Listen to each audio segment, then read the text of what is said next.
Bonjour à toutes, bonjour à tous. Eh ben décidément, je vais jamais y arriver. J'étais en train de vous faire un monologue de 3 minutes là. Et je me suis rendu compte une nouvelle fois que ma caméra n'était pas allumée. Aïe aïe aïe aïe aïe aïe. Donc aujourd'hui je vous fais un petit test. J'ai investi dans une petite caméra chinoise comme d'hab afin de pouvoir remplacer ma Hero 3 Plus, ma deuxième Hero 3 Plus qui n'arrête pas de planter. Alors évidemment c'est avant d'investir dans une caméra dite de qualité hein. Et bon, même avec ça je pense que je rencontrerai des problèmes. Mais sait-on jamais. Donc je vous ai mis les deux caméras côte à côte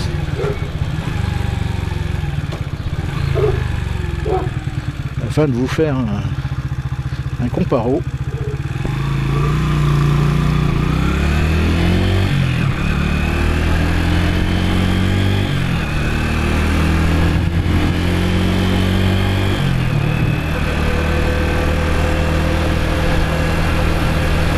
Je profite de sortir en milieu de matinée puisque vous le savez tous, là il est annoncé des orages cet après-midi.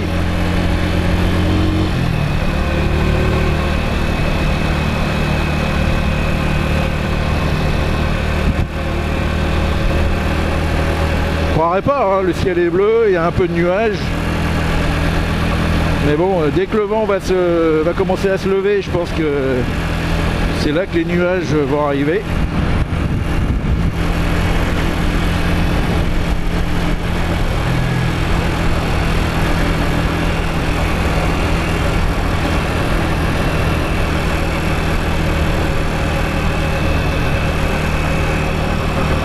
Je ne vais pas vous parler de paramètres, de réglages et je ne sais quoi d'autre. C'est pas ma tasse de thé. Moi tout ce que je demande c'est qu'elle puisse enregistrer dès qu'on appuie sur marche arrêt, pouvoir extraire la séquence et l'envoyer au montage.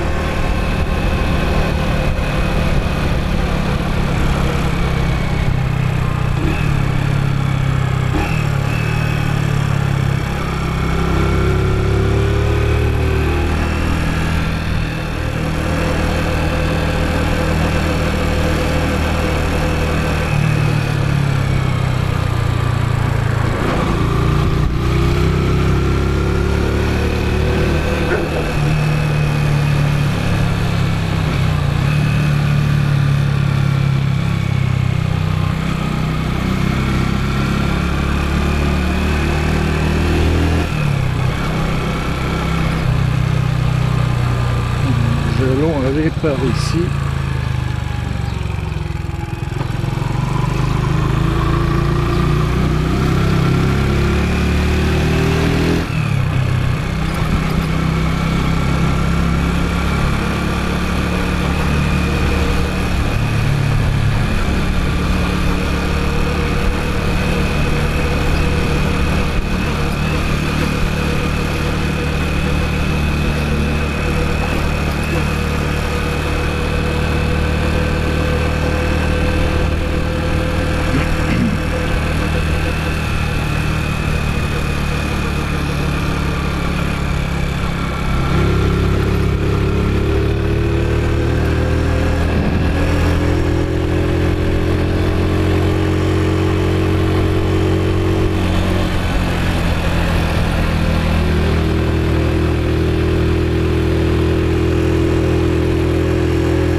super agréable. Je sais pas quelle température il fait, mais voilà, j'ai surestimé avec cette confiance.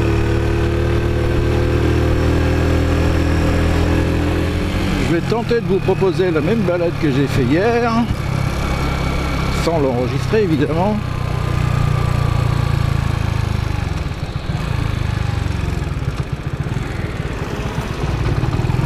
Pour vous prouver l'impréparation du gars,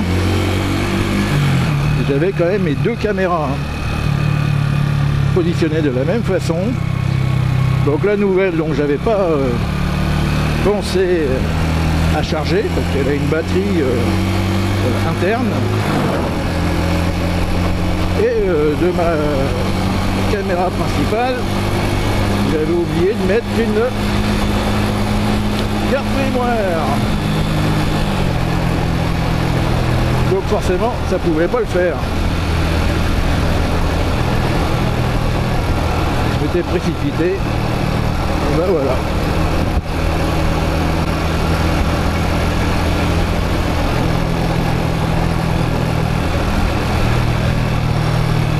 Donc si cette nouvelle caméra, si l'angle de vue permet d'avoir un champ suffisamment large comme la Hero 3, si la qualité est de même niveau, un minima, hein, puisque cette caméra permet de filmer jusqu'en 4K, je ne l'ai pas paramétré comme cela. Il me semble avoir mis en HD, donc en 1080, voire au pire, vous voyez, c'est toujours pareil.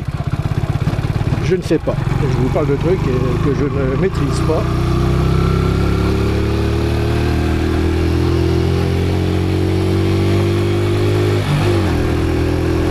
Donc au pire des cas, elle est en 1080 et dans le meilleur des cas, elle est en 4K. Voilà.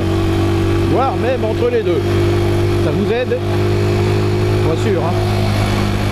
Bon, en tout cas, moi je suis un peu perdu dans ces qualités. Le principal, c'est que sans trop y toucher, sans même y toucher, je veux dire, c'est qu'elle permet de faire un rendu normal, en tout cas de bonne qualité. Pour les tests et moi, ça fait deux, vous l'aurez déjà entendu et compris.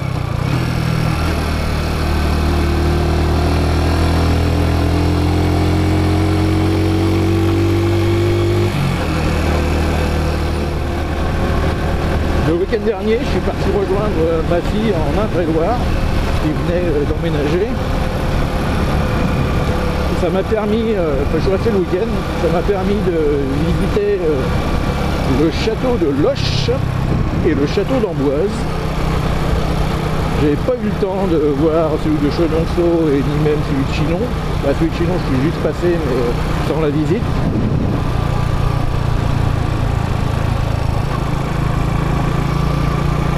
Et entre Amboise et Loches, ce n'est qu'un avis personnel. J'étais extrêmement déçu par celui d'Amboise. J'ai trouvé qu'il y avait trop de monde. Alors vraiment trop de monde. Le jardin est vraiment quelconque. Et ces deux châteaux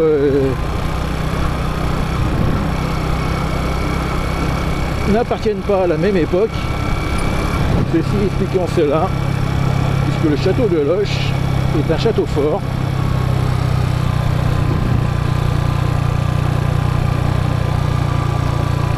Avec une cité royale qui ressemble à celle d'Amboise. Donc en fait de compte, à Loches, on peut visiter le château fort et en même temps la cité royale.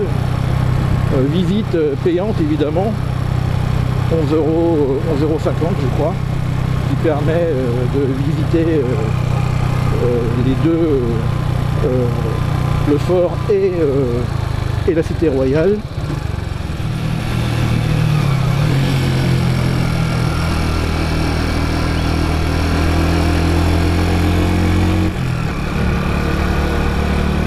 Elle est bien dotée d'un micro, alors je sais pas du tout ce que ça va donner.